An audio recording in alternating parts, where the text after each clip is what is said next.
ዋትስአፕ ማይ ፋሚሊስ እንዴት አላችሁ? እንዴት አመሻችሁ? እንዴት ከረማችሁ? እኔ ያለሁላችሁ።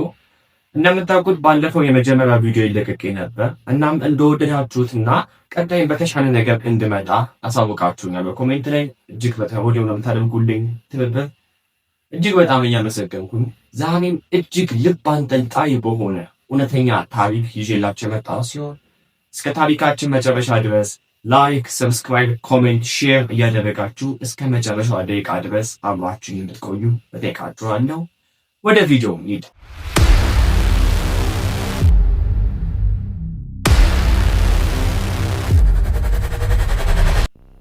ዛሬ ይዤላችሁ የመጣሁት እውነተኛነት የተረጋገጠ የብዙዎችን ነፍስ የበላው አንድ የምስጢራዊ መጽሐፍ ታሪክ ነው። ዳዊት ይባላል። የታሪክ ተመራማሪና ጥንታዊ መጽሐፍትን ማከማቸት የሚወድ ወጣት ነበር። አንድ ቀን በማህበራዊ ሚዲያ ላይ አንድ እንግዳ ወሬ ይሰማል። ወሬው ስለ አንድ ጥንታዊ መጽሐፍ ነበር። ይህን መጽሐፍ አንብቦ የጨረሰ ሰው ሁሉ የመጨረሻዋን መስመር እንዳነበበ በ10 ደቂቃ ውስጥ ይሞታል የሚል ነበር። ዳዊት ይህንን ወሬ እንደ ማንኛውም የፌስቡክ እና የዩቲዩብ ወሬ አድርጎ ሳቀበት። እንዴት መጽሐፍ ሰውን ይገላል በማለት ሳቀበት። ነገር ግን ፍላጎቱ ስላላረፈ መጽሐፉን መፈለግ ጀመረ።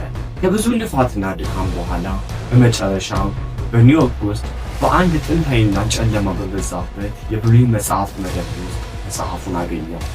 መጽሐፉ ምንም አይነት ርዕስ የለውም። ሽፋኑ በጥቁር ሌዘር የተሰማና በጣም ያረጀ የቆየ ነበረ። ዳዊት መጽሐፉን ገዝቶ ወደ ቤቱ ተመለሰ።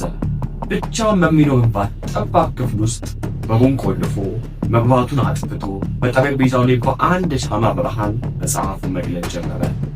ገጾችን በቆለጠ ቁጥር የሚገርም ስሜት ይሰማው ነበር። በመጽሐፍ ውስጥ የተጻፉት ታሪኮች ስለ ራሱ ሕይወት፣ ስለ ሚስጥሮቹና ማንም ሰው ስለማያውቃቸው የልጅነት ፎቶቹ ጭምር በዝርዝር የሚያውቁ ነበር። ዳዊት ደነገጠ። መጽሐፉን መዝጋት ፈለገ። ነገር ግን መጽሐፍ ውስጥ ያለው ጉልበት እንዳይዘጋው አደረገው። ልክ እንደ ማዶ የተሰበው ነበር። ሌሊቱ እየገፋ ሄደ።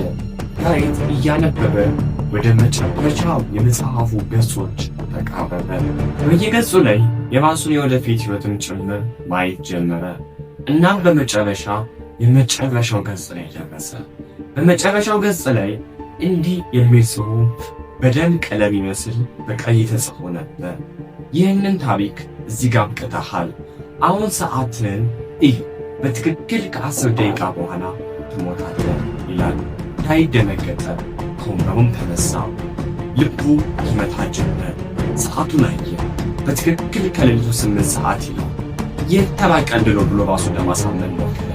ነገር ግን ልክ 8 ሰዓት ከ1 ደቂቃ ሲል በክፍል ውስጥ ያለው አየር ተቀየረ።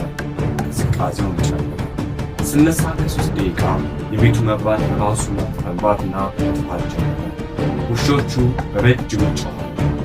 8 ሰዓት ከ5 ደቂቃ ዳዊትን ተንቀሳቀሰ። ሮቦ መድረቅ ጀመረ። የራሱን የልብ ትርታ እንደከበዱት ከ8 ደቂቃ በክፍሉ ጥግ ላይ አንድ ጥቁር ጥላ ወደ እሱ ሲቀርብ እጆቹ መርከብከብ ጀመሩ። ስልኩን አንስቶ ለጓደኛው ሊደውል ሞከረ። ነገር ግን ጣቶቹ አልታዘዝም አሉት። ሰዓቱ 8 ሰዓት ከ10 ደቂቃ በትክክል 10 ደቂቃ። የመጨረሻውን ታሪክ ከመናገሬ በፊት ሁላችሁም ላይክ፣ ሰብስክራይብ፣ ሼር፣ ኮሜንት ማድረጋችሁን እፈልጋለሁ። አመሰግናለሁ። ዳዊት የመጨረሻውን ትንፋሽ አውጥቶ መሬት ላይ ወደቀ። መጽሐፉ ግን በጠረጴዛው ላይ ክፍት ሆኖ ይቀመጥ ነበር። በማግስቱ ጓደኞቹ ሊፈልጉት መጥተው በሩን ሰብረው ሲገቡ የዳዊትን አስክሬን ቡኑ ያ ምስጢራዊ መጽሐፍ አለ። መጽሐፉ የት እንደደረሰ ማንም አያውቅም። አንዳንዶች ይላሉ ያ መጽሐፍ አሁንም ከተማ ውስጥ አለ። አሁን ይህንን ቪዲዮ ያያችሁ ያላችሁ ሰዎች ምናልባት መጽሐፍ አከተባችሁ አንስታችሁ ታነቡታላችሁ። መልሳችሁን ኮሜንት ላይ አሳውቁ። ታሪኩ ከተመቻችሁ ላይክ እና ሰብስክራይብ ማድረጋችሁን እንዳትረሱ። በቀጣይ በአዲስ ታሪክ እስከምንገናኝ ድረስ ሻካላ ቻው፣ ሰላም።